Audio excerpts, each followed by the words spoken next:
With that, I'd like to introduce Judge Cristina Jaramillo. Jaramillo. Yes. Thank you, Judge. It's a real pleasure to have you on Justice Speaks. You are the leader of the drug court movement in the state of New Mexico. And I really would like to ask you first about yourself. Okay. That could take up the whole time, but no. Just to say that the first 12 years of my profession, I was a public defender, and that's where I became involved in the movement of drug courts and treatment courts. And then for 18 years, I was a judge, and I've been 2 years retired. Oh, so you've joined those of us who've left the bench for better things. Well, I don't know better things, but more things, it seems. So coming back to this, there are not a lot of people who come to leadership in the drug court movement who started out as public defenders. So how did you get that introduction to the drug court movement as a public defender? It's very, very, very true. It's what happened was we had a judge, Michael Kavanaugh, who was, and I don't know if he's still involved in it, but very involved in the National Association. And No, Mike. Yeah, he came up with an idea in 1997, and he brought together a team, a group of us, five of individuals from the different justice partners, and I was the representative from the public defender's office. We had one from the DA's office, one from law enforcement, and then a couple from the treatment aspect, who later became our treatment providers. And he proposed this idea of putting people with DWIs 3 or higher, but pled to a misdemeanor 3 in treatment rather than in jail. And he was also, I think, a leader behind getting a lot of our statutes in the state changed so that it would accommodate this alternative for individuals with substance abuse instead of just straight out jail all the time. So you were actually involved in one of the very first, if not the first, drug courts in the country. Right. That's Yeah. New Mexico, I can, as we go through this, you'll find out that New Mexico has kind of been a leader in starting a lot of these different types as well. Urban Native American was first here. Our mental health court, well, Albuquerque was the first one for a mental health court, but, we just have really tried to lead rather than follow so much. Okay, so you got involved. When did you become involved in the association? Probably around probably around 2000, 2001. I became aware of it.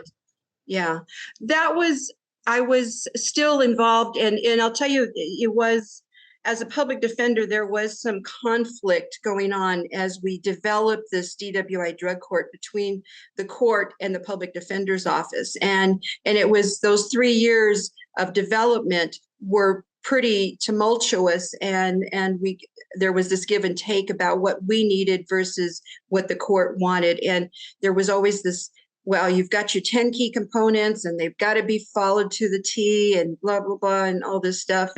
And I think that we came to a point where I needed to really kind of see what other people were doing and how they were handling it. And so they had this group of individuals who were from around the state. It wasn't very big at that point.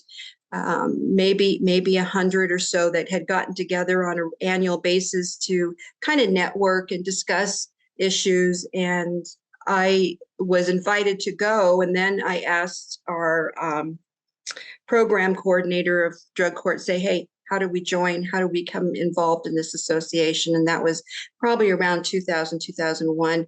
And that got me started on that. So. Well, I had the pleasure in 2001 of coming to Albuquerque and observing the DWI drug court there. In Michigan, of course, we call them sobriety courts as opposed to drug courts. But I, I was in the process then with another person you may know, Judge Harvey Hoffman, Mm-hmm. working with Mike in terms of creating the concept of DWI courts. And we went down there to observe. So I certainly like your state and have been there a number of times in Albuquerque, Santa Fe, Taos, etc. We may have run into each other back then. Who knows? It's possible. It's possible you were there when I was an observer. Yeah. Yeah. So when did you become president of the association? I think I'm going on 10 years, so it must have been around 2012, 2013. You must be one of the longest serving presidents of an state association in the country. I mean, Oh, 10 really? Oh, Oh. Oh. Yeah, we've seen a lot of development. It's a lot of history coming through these years. A lot of changes. okay. Well, tell us a little about the association then. The association is made up of really the entire drug court profession here in the state of New Mexico, everybody who is involved in treatment courts. And I'll switch back and forth on those terms, but in treatment courts is already a member. There is no membership necessarily, but as long as you are involved in drug courts in some fashion, you are welcome to be part of our association. We have then an executive board, which is made up of about 11 voting members. Our articles of incorporation, we are a 501c3, and we became a 501 probably around the same time I became president. We worked on that to make us a nonprofit so that we could work as a business, but a nonprofit business. And anyway, our board is made up of people. We try to get on our board people who represent different parts of the state so that we can get their input on what's going on in their area. Whether it's the north, the south, the east, the west, rural, urban. And then we also then have another layer of trying to get the different professions in. Treatment coordinator, judges, defense attorneys, DAs, those individuals who can represent different aspects of the team so that they can also have their input. Your board is reflective of the team concept. Then I'm sorry? Your board is reflective of the team concept. There's people. Right. We try to. It's not really a big time commitment, but it is difficult to get people to want to be involved. It's a 1 month. We do it once a month, an hour for once a month, and then we try to put together an annual conference of about 2 days. Our last conference was right before COVID. We had almost, I'm going to say, rounded off, almost 400 people attend. Good. It was a nice our size conference. yeah, it was our biggest one to speak of so far. And are you planning to restart doing in-person conferences? Yeah, the issue is going to be money right now. Things have gone up considerably as far as costs go. And again, we're a nonprofit, so we're going to have to try to get monies in to help front the cost. And then what we do is we charge for the conference, and we kind of try to break even with what we charge. So it kind of, we get the money up front to pay for the hotel, to pay for the conference, to do whatever we need to do, speakers. The national organization and NDCI have been always open to bringing in speakers for us. And then as we charge our members to come to the conference, it defrays all of that cost. It goes completely all to that cost of putting on the conference. We've had 2 years of the Zoom kind of conference, and again, doesn't give us the opportunity just to sit and talk to people, from across the state and network, and that's what's, I think, important to everybody. I think you have a point on that. I mean, people, some of the best ideas I had came from the formal sessions, but from the informal conversations that go around those sessions. Right, right. In Zoom presentation, you can't have those informal conversations. Yeah. So what else does the association do besides the conference? Well, we provide support and assistance to other trainings. We mostly all of it is going to be about training, Okay. whether it's something for new. And one of your questions is going to be later on is where do I see us in 10 years? But I'd like to start with people who are newer, to give them the basics. But then we have people who have been here a long time, so we kind of have to do a more upper level kind of training as well. So we provide those two. We have first in the nation, I believe, is going to be our first alumni associations conference coming up in May. Good. Made up of alumni from around the state, and we're helping to pay for some of those costs for them to put on that conference. And Carolyn Harding is working with Carlos Gonzalez on that, and Carlos Gonzalez is our spokesperson on our alumni issues. So he was with us on our board for many years, and then went to work with our administrative office of the courts, and so he had to step down, but he's still involved with us as well. So we kind of do that. Okay. And so basically your association focuses on education. That's what I'm Right. Yeah. Okay. What's its greatest accomplishment, do you think? I think being a resource, being there for individuals, individual courts, individual teams, and always open to assist anybody who needs help with whatever it might be. You know, whether it's developing their policies and procedures, whether it's talking through trying to get treatment in some of these rural areas, ideas, whether it's maybe just being there with a new coordinator or a new judge who has a question or two about how to do the best that they can in the program, kind of thing. So I think that's our biggest accomplishment, is just being known throughout the state as being a resource for our treatment courts. And what are your biggest challenges? I think our biggest challenges are twofold. One is always going to be the financial aspect of it. It costs money to put on the shows, the conferences and trainings, but it also it means that we have to have a lot of money up front before we can do these things. And we've lost back in 2008, when there was a major downturn in the